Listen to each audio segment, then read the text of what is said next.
जम्मू कश्मीर के रियासी जिले में 9 जून की शाम आतंकवादियों ने तीर्थयात्रियों से भरी बस पर ताबड़तोड़ फायरिंग शुरू कर दी, जिससे बस खाई में जा गिरी। बस में सवार तीर्थयात्री शिवकोड़ी में भोले बाबा के दर्शन करके वापस कटरा लौट रहे थे। इस हमले में 9 तीर्थयात्रियों की जान चली गई और 33 लोग घायल हो गए। बताया जा रहा है कि इस घटना के शिकार हुए तीर्थयात्री उत्तर प्रदेश, दिल्ली और राजस्थान के रहने वाले हैं। फिलहाल सभी घायलों का इलाज नारायण अस्पताल और जम्मू के गवर्नमेंट मेडिकल कॉलेज में चल रहा है। इस पूरे हादसे की जांच की जिम्मेदारी NIA को सौंप दी गई है और इस हादसे पर राष्ट्रपति द्रौपदी मुर्मू से लेकर अमित शाह और प्रधानमंत्री नरेंद्र मोदी ने भी शोक व्यक्त किया है। लेकिन ये हादसा पीर पंजाल रूट पर हुआ है और ये रूट पिछले कुछ सालों से आतंकवादियों के लिए हॉटस्पॉट बना हुआ है।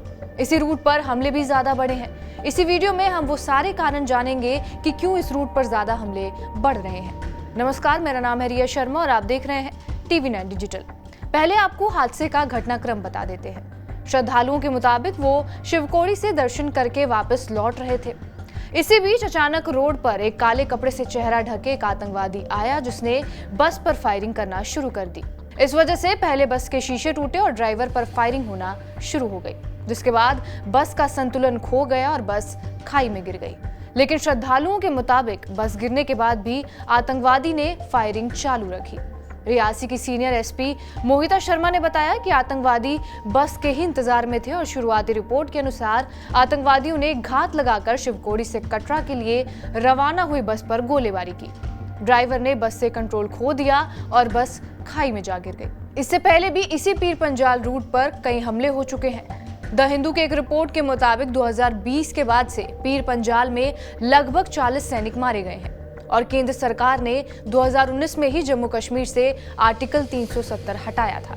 लेकिन इसके बाद घाटी में आतंकवादी गतिविधियों में कमी जरूर आई है, लेकिन ये शिफ्ट अब जम्मू के इलाकों में ज्यादा बढ़ गया है और ज्यादातर श्रद्धालुओं पर। आपको कुछ आतंकी गतिविधियों के बारे में बता देते हैं जो आर्टिकल 370 हटने के बाद जम्मू में देखी गई है। सबसे पहले साल 2021 में जम्मू के सांबा में स्टिकी बमों का मिलना।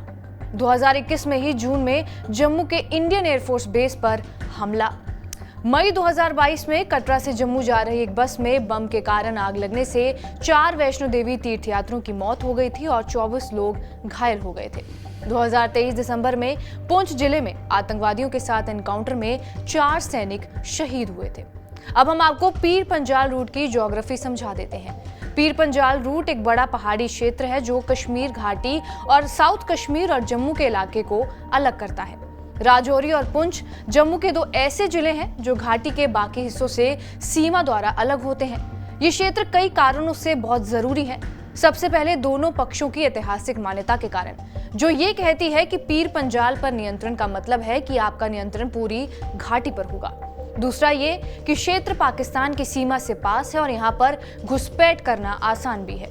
सर्दियों में इस रूट को पार करना आसान नहीं है, लेकिन गर्मियों में सीमाओं को पार करने के लिए इनका आसानी से इस्तेमाल किया जा सकता है। यानी कश्मीर में बढ़ती सुरक्षा के बाद अब आतंकवादियों ने पुंछ और राजौरी का रास्ता अपनाना शुरू कर दिया है। इसके अलावा आतंकवादियों ने एक दूसरे से कांटेक्ट करने के लिए SMS तकनीक का इस्तेमाल किया है, जिसके जरिए आप अपने स्मार्टफोन में बिना किसी सिम या नेटवर्क के जरिए बल्कि रेडियो वेव्स के जरिए संपर्क करते हैं। फोन को ब्लूटूथ के जरिए रेडियो सेट से जोड़ा जाता है और इसे ट्रैक करना भी काफी मुश्किल रहता है। इसके अलावा पीर पंजाल का इलाका मुख्य रूप से जंगल का इलाका है, जिससे सुरक्षा बलों के लिए आतंकवादी हमलों और घटनाओं के बाद आतंकवादियों को ट्रैक करना और पकड़ना मुश्किल हो जाता है और इससे उनके लिए भागना और छिपना आसान हो जाता है।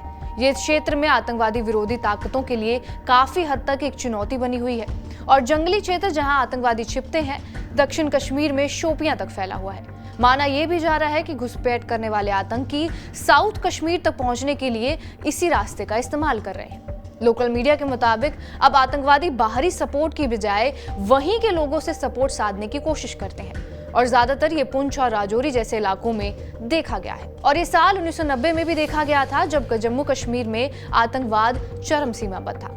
तब भी आतंकवादी इसी इलाके का सहारा लेकर घाटी में घुसते थे।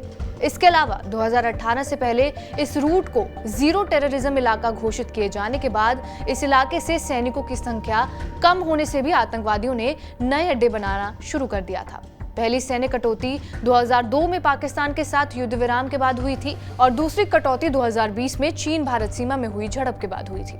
हालांकि सेना फिर से पहाड़ियों पर रास्तों को सील करने के लिए सैनिकों को फिर से शामिल कर रही है। फिलहाल रियासी में हुए इस हमले की जिम्मेदारी पाकिस्तान के आतंकी गुट द रेजिस्टेंस फ्रंट ने ली है और ये भी चेतावनी दी है कि वो और टूरिस्ट और नॉन कश्मीरियों को टारगेट करेंगे। और जैसा कि हमने आपको पहले भी बताया कि स्थानीय लोग भी इस गुट के साथ जुड़े होते हैं जो रैकी करके इलाके की जानकारी पहुंचाते हैं। टीआर एक ऐसा आतंकवादी संगठन है जो 370 हटने के बाद एक ऑनलाइन आउटलेट के रूप में शुरू हुआ था और तब से ही ये पुंछ और राजौरी के इलाके में ज्यादा एक्टिव दिख रहा है। बहरहाल आपका इस वीडियो पर क्या कुछ कहना है हमें कमेंट बॉक्स में जरूर बताएं। बाकी देश और दुनिया की तमाम बड़ी खबरों के लिए बने रहिए हमारे साथ TV9 डिजिटल पर।